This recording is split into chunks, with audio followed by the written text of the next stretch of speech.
वालेकुम। आप देख रहे हैं प्रोग्राम एजेंडा 5। मैं हूं खतीजा राठौर। वज़ीर आज़म शहबाज शरीफ का बगन स्टॉक का दौरा मनसूख हो गया।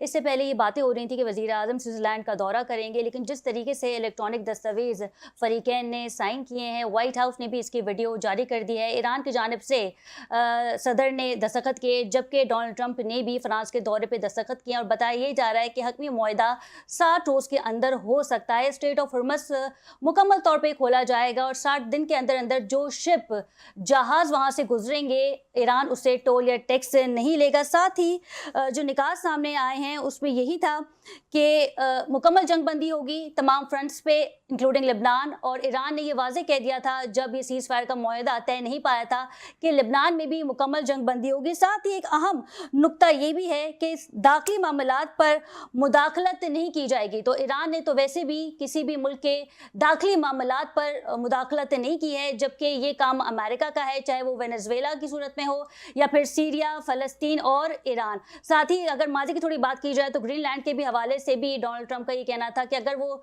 छोटा सा बर्फ का टुकड़ा मुझे मिल जाता तो इससे कुछ फ़र्क नहीं पड़ेगा। तो ये जो दाखिली मामलात वाला जो निकाह सामने आई है, इससे वाज़ेह तौर पे अमेरिका के लिए मुश्किलात सामने आ सकती हैं, क्योंकि अमेरिका वो मुल्क है जो किसी भी मुल्क के मामलात के बारे में कभी भी कुछ भी कर सकता है। वेनेजुएला के सदर का क्या हाल हुआ था वो हम सब जानते हैं, लेकिन वज़ीर आज़म शहबाज शरीफ और फील्ड मार्शल सैयद आसिम मुनीर की क़यादत में सालसी हुई है। और पहले अहम खबर ये भी आ रही थी कि कतर, तुर्किया और सऊदी के वज़ीर ख़ारजा भी बगन स्टॉक का दौरा करेंगे, लेकिन अब क्योंकि यादाश्तों पर दस्तखत हो चुके हैं तो बताया जा रहा है कि 60 रोज़ के अंदर अंदर जो है वो मुआहदा जल्दी तय पा जाएगा। यूरेनियम के हवाले से कहा गया था कि ईरान जौहरी हथियार नहीं बनाएगा। शहीद आयतुल्लाह अली खामनाई का फतवा भी मौजूद है कि ईरान कभी भी जौहरी हथियार नहीं बनाएगा।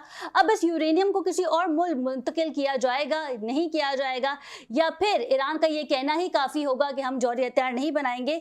इन तमाम तर सूरत हाल को अगर देखा जाए तो माजी में जो पाबंदियां लगाई गई थी ईरान पे 47 ईयर्स तक कि वो अपना तेल एक्सपोर्ट नहीं कर सकता था, अब वो पाबंदियां भी हटा दी जाएंगी। और इसमें खासा फायदा जो है वो पाकिस्तान को होगा, क्योंकि माजी में भी ईरान के साथ हमारा मुआहदा था ईरान गैस पाइपलाइन का, और हम देखेंगे कि पाकिस्तान जो है वो सस्ता पेट्रोल ले सकता है। और लगभग माहिरीन के हिसाब से बताया भी जा रहा है, जो प्रोग्राम में भी हम बात करेंगे, कि आने वाले कुछ दिनों में जो है वो पेट्रोल मजीद सस्ता भी हो सकता है।